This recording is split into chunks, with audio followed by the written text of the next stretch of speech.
Assalamualaikum warahmatullahi wabarakatuh. Alhamdulillahi ala ihsanih wa syukurlahu ala taufiqi wa amtinanih. Asyhadu an la ilaha illallah wahdahu la syarika lahu ta'ziman li sya'nih wa asyhadu anna nabiyyana Muhammadan abduhu wa rasuluhu atta ila ridwanih. Allahumma shalli wa sallim wa barik alaihi wa ala alihi wa ashabihi wa ikhwanih amma ba'd. Allahumma la sahla illa ma ja'altahu sahla wa anta taj'alu hasna idza syi'ta sahla. Allahumma inni a'udzubika min qalbin la yakhsha wa min du'ain la yusma wa min nafsin la tashba wa min ilmin la yanfa. Allahumma inni a'udzubika min haulal arba'. Alhamdulillah, pada kesempatan malam hari ini Allah Subhanahu wa taala pertemukan kita kembali dalam keadaan sehat walafiat. Bapak-bapak, ibu-ibu yang semoga dirahmati oleh Allah, kajian kita pada malam hari ini melanjutkan kajian tentang fikih toharah. Setelah kita membicarakan tentang fikih wudu, fikih mandi janabah, maka kita sampai pada metode pensucian terakhir dalam melaksanakan sebuah ibadah, yaitu tayamum. Baik, kita langsung saja berbicara tentang tayamum. Apa sih yang dimaksud dengan tayamum? Para ulama menjelaskan tayamum itu secara bahasa artinya al-qasdu. Al-qasdu itu maknanya bermaksud atau bertujuan. Misalnya ketika Allah Subhanahu wa taala berkata dalam surat Al-Baqarah ayat 267, di situ Allah Subhanahu wa taala sempat berkata, wala tayammamul khabisa minhu tunfikun, dan janganlah kalian memilih yang buruk lalu kalian menafkahkan daripadanya. Jadi dari segi bahasa tayamum itu artinya bermaksud atau bertujuan. Tetapi kemudian istilah ini dipinjam dalam Islam, dipinjam dalam istilah fikih yang para ulama madhab yang 4 sedikit memberikan perbedaan dari segi definisi masing-masing. Kita mulai dari definisi menurut Abu Hanifah dengan madhabnya Hanafiyah. Kalau ulama-ulama madhab Hanafiyah mendefinisikan yang dimaksud dengan tayamum itu adalah mashul wajhi wal yadaini an sa'idin mutahhir. Yang dimaksud dengan tayamum itu adalah mengusap wajah dan kedua tangan dengan tanah yang mensucikan. Jadi ada kata kunci mengusap, yang diusap cuma 2 anggota tubuh saja, medianya adalah tanah yang mensucikan. Kemudian madhab Maliki memberikan definisi yang dimaksud dengan tayamum itu adalah toharah turabiyah tashtamilu ala mashil wajhi wal yadaini biniyah. Bersuci dengan tanah yang tercakup di dalamnya mengusap wajah dan kedua tangan disertai dengan niat. Kalau kita lihat perbedaannya dengan definisi sebelumnya, kalau sebelumnya belum disebutkan tentang niat, maka di madhab Maliki mulai disebutkan tentang niat. Kemudian definisi menurut madhab Syafi'i.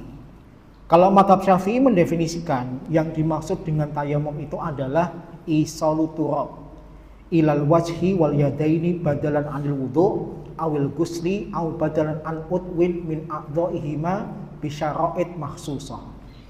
Menyampaikan tanah ke wajah dan kedua tangan sebagai ganti dari wudu atau mandi atau sebagai ganti anggota wudu dengan syarat-syarat khusus.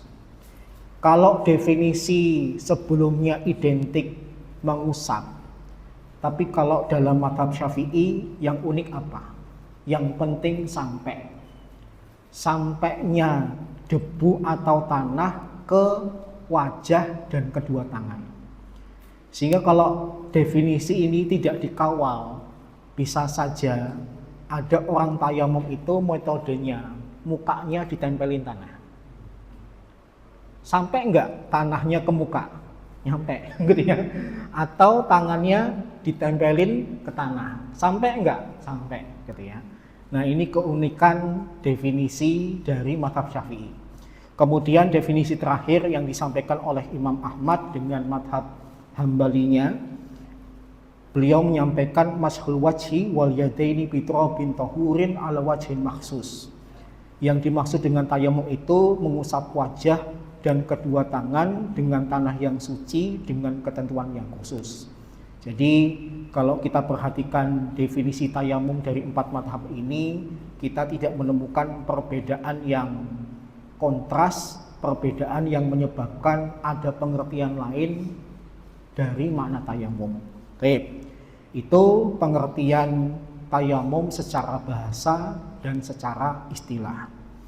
Kemudian yang kedua, apa sih dalil tayamum di dalam Islam?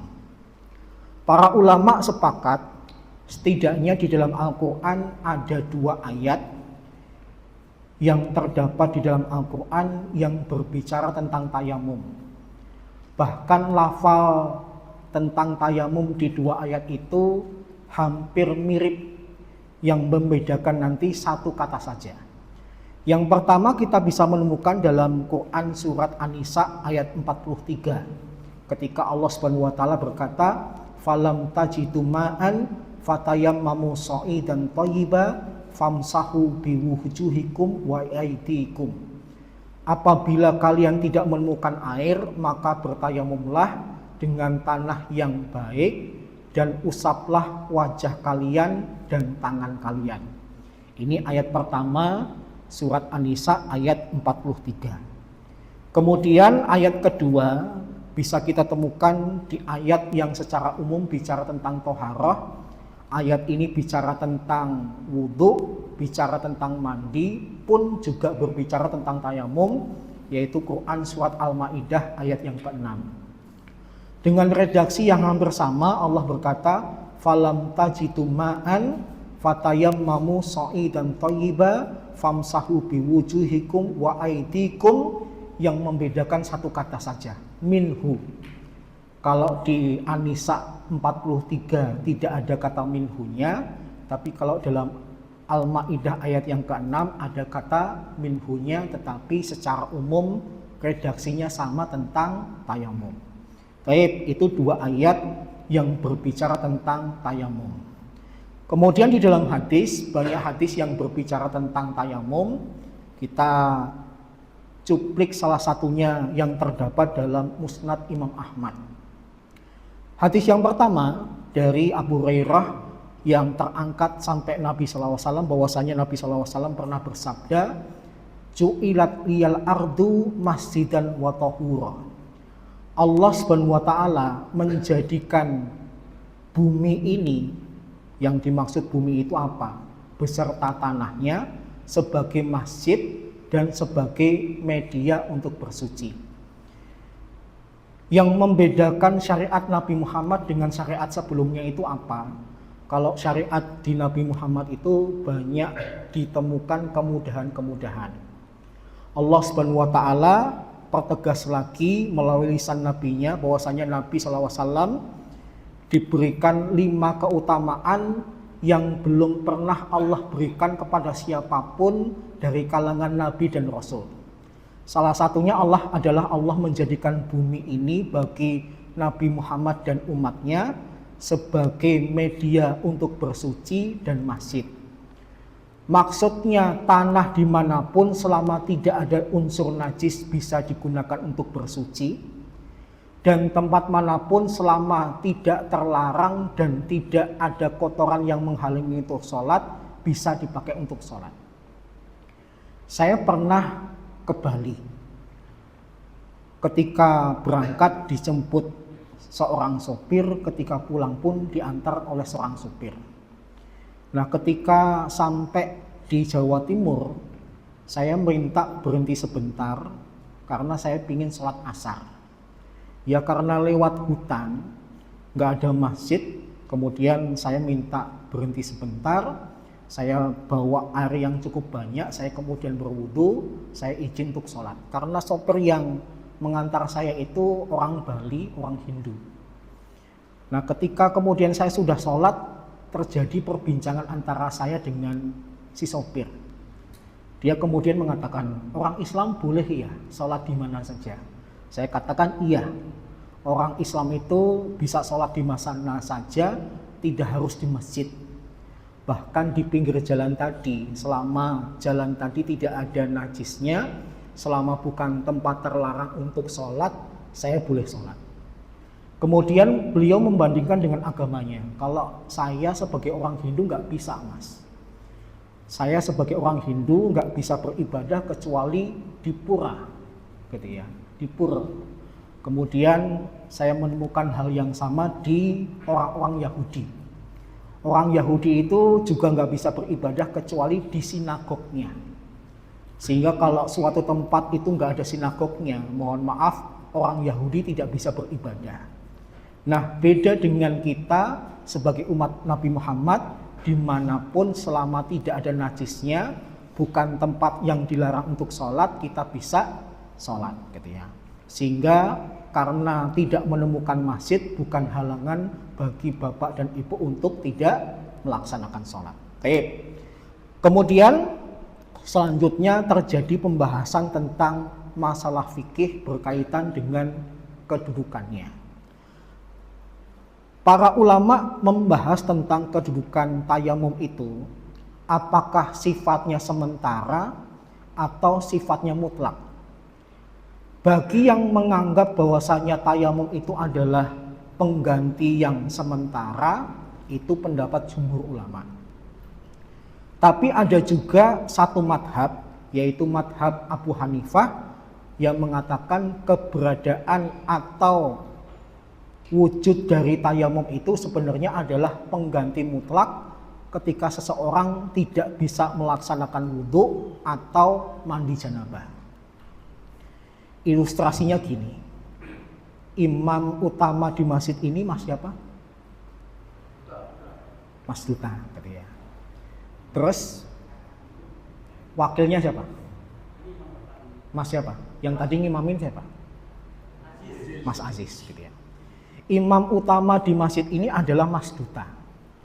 Ketika Mas Duta kemudian terhalang untuk hadir ke masjid ketika akan melaksanakan sholat, kemudian Mas Aziz datang.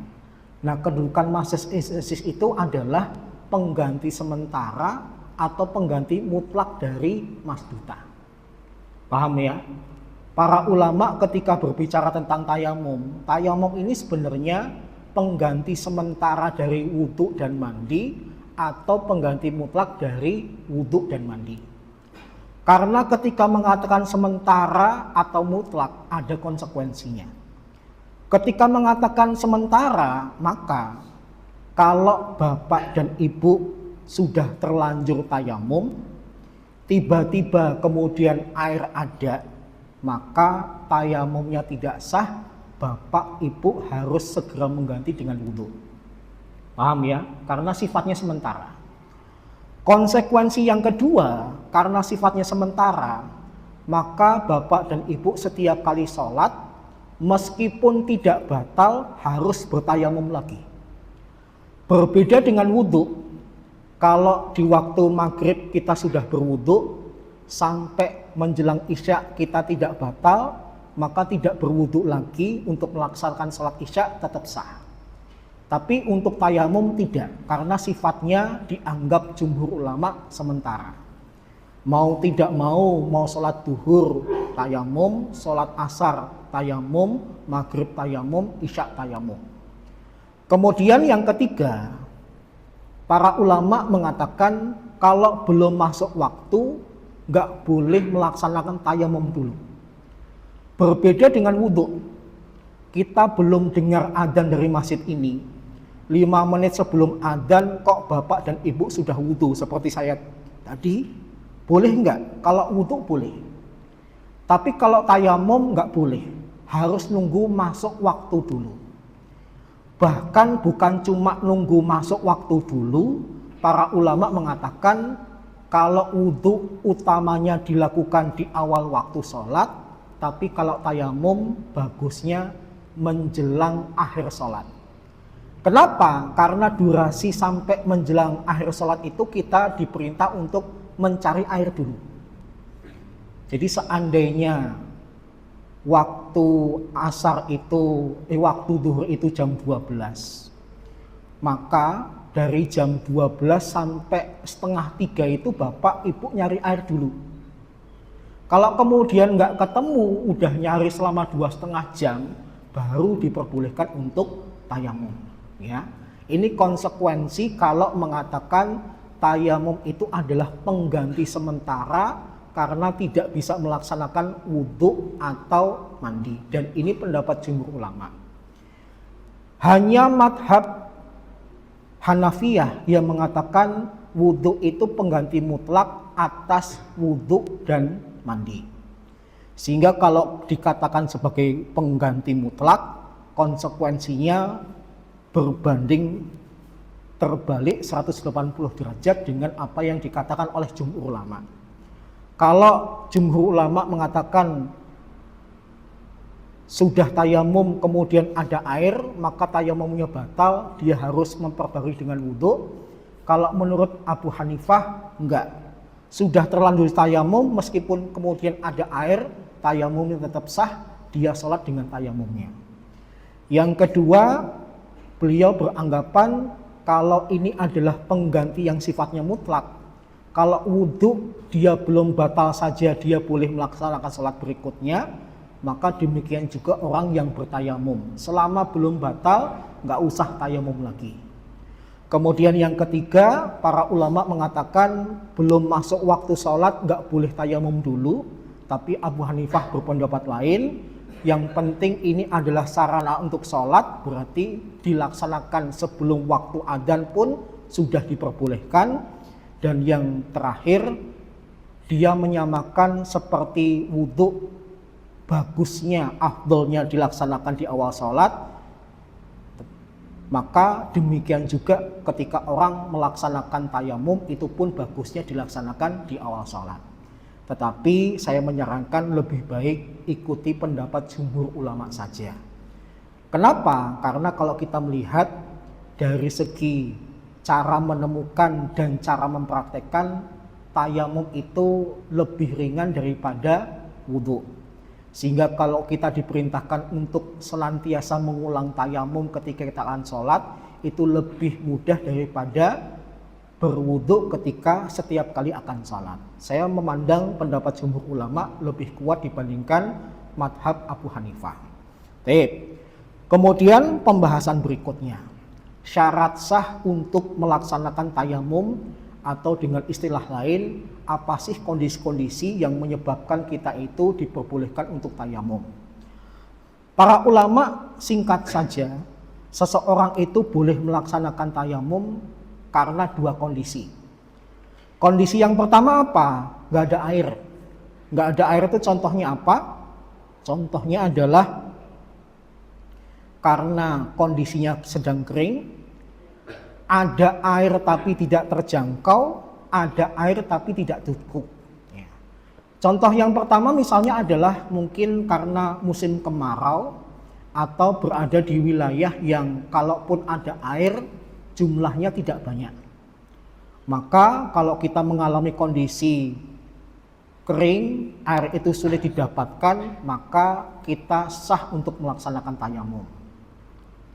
Kondisi dalam kehidupan sehari-hari bisa enggak? Bisa saja. Kalau kita berada di wilayah yang cenderung panas, intensitas hujan itu kecil atau sedikit, maka diperbolehkan untuk tayamum. Atau saya pernah mengunjungi sebuah pesantren di pedalaman di daerah Bima. Itu ada sumber airnya. Tapi suatu hari listriknya mati. Dan nggak mungkin mendapatkan air kecuali memang harus disedot dengan mesin air. Sehingga karena sudah masuk waktu sholat, ditunggu-tunggu listriknya nggak nyala-nyala, akhirnya seluruh yang berada di pesantren itu ketika akan sholat mereka bertayamum. Kemudian yang kedua, ada sih air tapi jauh, tidak terjangkau, ataupun kalaupun dijangkau resikonya besar. Misalnya Kita kalau ingin mendapatkan air harus ke danau, yang untuk ke danau itu butuh perjalanan jauh, lama, berat. Jumlah airnya juga sebenarnya nggak terlalu banyak, udah nggak terlalu banyak, yang banyak buayanya. Kalau nanti kemudian Bapak memaksakan ngambil air di danau itu, langsung buayanya berdoa, Allahumma lakasumtu wa bika amantu wa ala rizkika aftartu bi rahmatika ya arhamar rahimin. Langsung berdoa, doa mau makan, Allahumma barik lana fima razaqtana wa qina adzabannar. Maka Bapak Ibu boleh berwudu. Kenapa? Ada air sih tapi sulit terjangkau, resikonya besar. Atau kemudian yang ketiga, ada air tapi nggak cukup. Ini air lebih berguna untuk minum. Ini air lebih berguna untuk mandi. Karena jumlah airnya tidak memungkinkan, maka kalau nanti dikorbankan akan ada mafsadah yang lebih besar. Silahkan Bapak dan Ibu bertayamum. Jadi kondisi pertama adalah tidak ada air, contohnya karena kering, tidak terjangkau, tidak cukup. Nah, sekarang kita bicara contoh kasus dulu. Di dalam surat An-Nisa 43, Al-Maidah ayat yang ke-6, dengan redaksi yang sama Allah memperbolehkan dan menyarankan untuk tayamum itu kapan? Falam tajidu ma'an. Kalau kalian tidak menemukan air. Pertanyaannya, Bapak Ibu kalau naik pesawat, di pesawat itu ada air enggak? Ada air enggak? Ada. Berarti boleh enggak langsung tayamum? Kok bingung? Alasan Bapak sedikit. Oke. Tapi ada kan? Ya, ada. Di kereta eksekutif, kereta yang mahal, itu ada enggak airnya? Ada. Gitu ya. Mohon maaf, kalau memang di pesawat dan kereta eksekutif itu masih ada airnya, Bapak Ibu langsung jangan berpikiran berarti tayamum. Karena yang pertama, air masih ada. Permasalahan orang Indonesia itu satu, ketika wudhu itu dibayangin kayak di desa. Wudhu itu airnya harus banyak, harus melimpah. Padahal ada riwayat Nabi itu pernah wudhu cuma dengan 1 mud. Ya kalau di liter sekitar 600 mili. Satu apa Pak? Aqua gelas yang apa tuh? Le mineral. Nah, le mineral gitu ya. Kalau kemudian kita tuangkan ketika di tempat duduk, mungkin nanti dimarahin petugasnya. Maka bisa disiasati wudhunya di kamar mandi, tetapi caranya tidak dengan 3 kali. Masing-masing anggota tubuh itu sekali saja. Paham ya? Supaya lebih teratur keluar airnya, maka saya menyarankan kalau memang pakai transportasi seperti ini, Bapak Ibu bisa bawa semprotan burung, spray. Karena nanti airnya itu lebih terarah, terukur, mau ngeluarin berapa. Tapi kalau pakai botol minum itu kan kadang-kadang kebanyakan. Sehingga ada anggota tubuh yang belum terbasuh, airnya udah habis. Tapi kalau pakai semprotan air, itu lebih bisa menjangkup seluruh anggota tubuh, bahkan kadang-kadang sisa. Gitu ya. Yang kedua, ketika berbicara tentang tayamum, Allah mengatakan dengan tanah atau debu yang bersih. Seringkali kita kemudian patokannya ajaran guru agama kita ketika di SD. Kita itu ketika di SD diajarin praktek tayamum gimana Pak? Semuanya maju, nempelin tangan ke tembok. Ya enggak? Pertanyaan saya, di kendaraan yang namanya pesawat atau kereta eksekutif itu ada debunya enggak?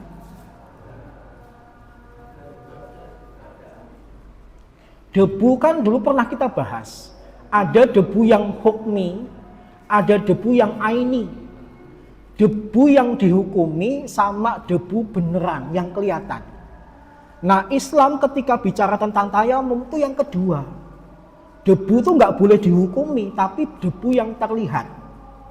Sampai-sampai ketika kita bicara tentang praktek tayamum, kalau debunya berat, ditiup atau dikibaskan, berarti terlihat nggak?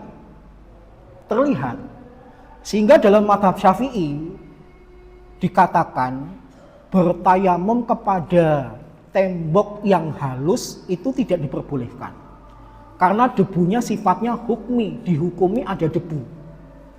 Padahal yang namanya pesawat itu kan alat transportasi yang bersih. Kotor dikit saja divakum. Kereta eksekutif kotor dikit saja divakum. Terus debu yang terasa terlihat oleh mata kita dapat dari mana?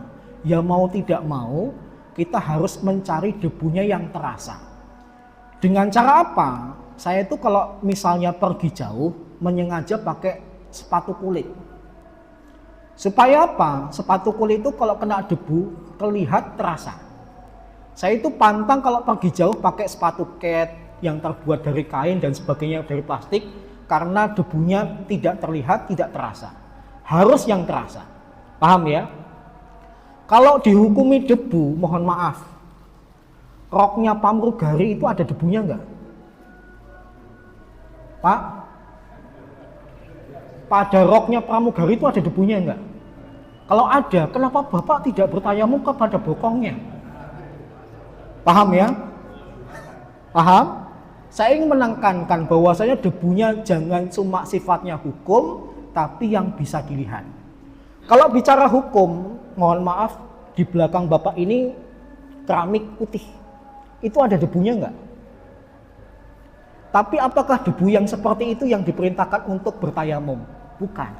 Paham ya? Debu yang terlihat, debu yang kasar, sampai-sampai kalau terasa cukup banyak di telapak tangan bisa dikebaskan atau ditiup. Paham ya? Jadi bukan debu yang sifatnya hukmi, tapi yang sifatnya aini, bisa dilihat. Penyebab kedua dari tayamum itu apa? Tidak mampu. Contoh tidak mampu itu apa? Karena sakit, karena dingin, atau sudah habisnya waktu sholat. Karena sakit, dokter mengatakan ini anggota tubuhnya sedang luka, nanti kalau kena air malah tambah parah, maka bapak dan ibu boleh untuk bertayamum. Ada pertanyaan, boleh enggak wudhu dicampur dengan tayamum? Misalnya tangan kiri kita digigit, enggak boleh kena air, sehingga wudhunya yang dibasahi tangan kanan saja, tangan kiri tidak dibasahi, tapi kemudian ditayamumi. Boleh enggak? Boleh enggak? Enggak boleh. Karena ibadah ritual itu kalau enggak wudhu saja atau tayamum saja. Paham ya? Enggak boleh digabung, gitu ya. Kemudian yang kedua, ada si air tapi sangat dingin. Kalau nanti dipakai akan ada efek yang negatif pada diri kita. Misalnya ketika kita berada di daerah yang bersalju, semua air dingin yang kalau dipaksa untuk wudhu nanti menimbulkan bahaya, maka bapak dan ibu boleh bertayamum. Kemudian yang ketiga, karena waktu sholat sudah habis, maka bapak dan ibu karena tidak menemukan air silahkan untuk bertayamum. Jadi sebabnya ada dua, dan contoh masing-masingnya adalah karena kering, tidak terjangkau, tidak cukup, sakit, dingin, dan habisnya waktu. Kemudian yang paling penting, bagaimanakah cara bertayamum? Para ulama menyimpulkan ada dua hadis dari Nabi yang kemudian masing-masing hadisnya dipilih oleh masing-masing dua madhab. Madhab Hanafi dan Syafi'i itu memilih hadis yang diriwayatkan oleh Abu Mamah, yang diabadikan oleh Abu Dawud dan Imam Ahmad, bahwasanya Rasulullah SAW pernah bersabda, at-tayammum darbatani, darbatun lil wajhi wa darbatun lil yadaini ilal mirfaqaini. Tayamum itu adalah dua kali tepukan, sekali tepukan untuk wajah dan sekali tepukan untuk kedua tangan sampai ke siku. Jadi kalau bapak dua kali nepuk, maka tangan yang diusap sampai ke siku. Kemudian hadis kedua dari Ammar bin Yasir bahwasanya Nabi SAW pernah bersabda, "Durbatun wahidah lil wajhi wal yadaini." Tayamum itu adalah cukup sekali tepuk yang engkau usapkan kepada wajah dan kedua telapak tangan. Jadi metodenya dua. Kalau pengen 2 kali tepuk, tangannya sampai ke siku. Tapi kalau pengen 1 kali tepuk saja, maka tangannya sampai pergelangan tangan saja. Dan masing-masing memiliki dalil, tetapi mohon maaf, kalau dalam kacamata hadis, lebih kuatan yang kedua daripada yang pertama. Caranya, Bapak dan Ibu bisa meniru saya ya. Kalau metode pertama, letakkan tangan kemudian tepuk. Harus debu beneran, jangan dihukumi debu. Kemudian kalau dirasa berat, kibaskan boleh, ditiup boleh. Kemudian diusapkan wajah seperti wajah definisi wudhu. Mulai dari tempat tumbuhnya rambut yang paling depan sampai dagu, samping itu sampai sebelum godek, setelah godek. Ya. Kemudian tepuk lagi. Kemudian yang tangan kanan dulu berarti dibantu tangan kiri.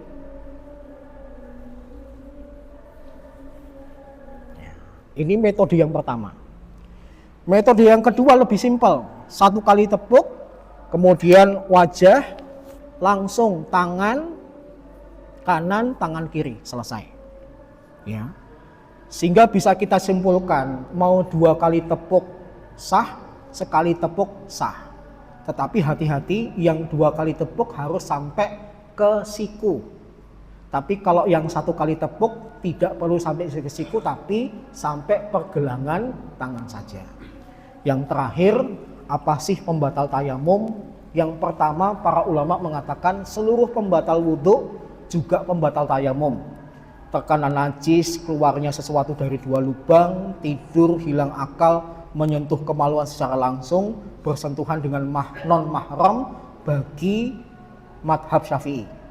Ditambah lagi kalau menurut jumhur ulama, tayamum kita itu batal karena air kemudian ditemukan, dan yang ketiga penghalangnya hilang. Bapak sudah tidak sakit lagi, airnya sudah tidak dingin lagi dan sebagainya. Terakhir videonya. Videonya saya tampilkan yang metode yang kedua saja.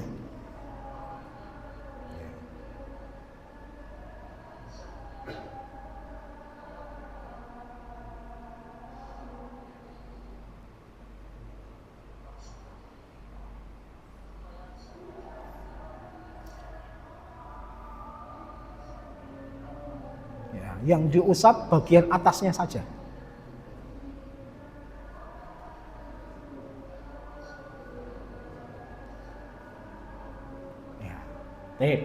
Demikian ya. Moga-moga bermanfaat. Sisa waktu kalau ada pertanyaan saya persilahkan. Ada? Gak ada? Oke, kalau tidak ada kita akhiri sampai di sini dulu. Kita tutup dengan doa kafaratul majelis dan hamdalah. Subhanakallahumma wa bihamdika asyhadu an la ilaha illa anta astaghfiruka wa atubu ilaik. Assalamualaikum warahmatullahi wabarakatuh.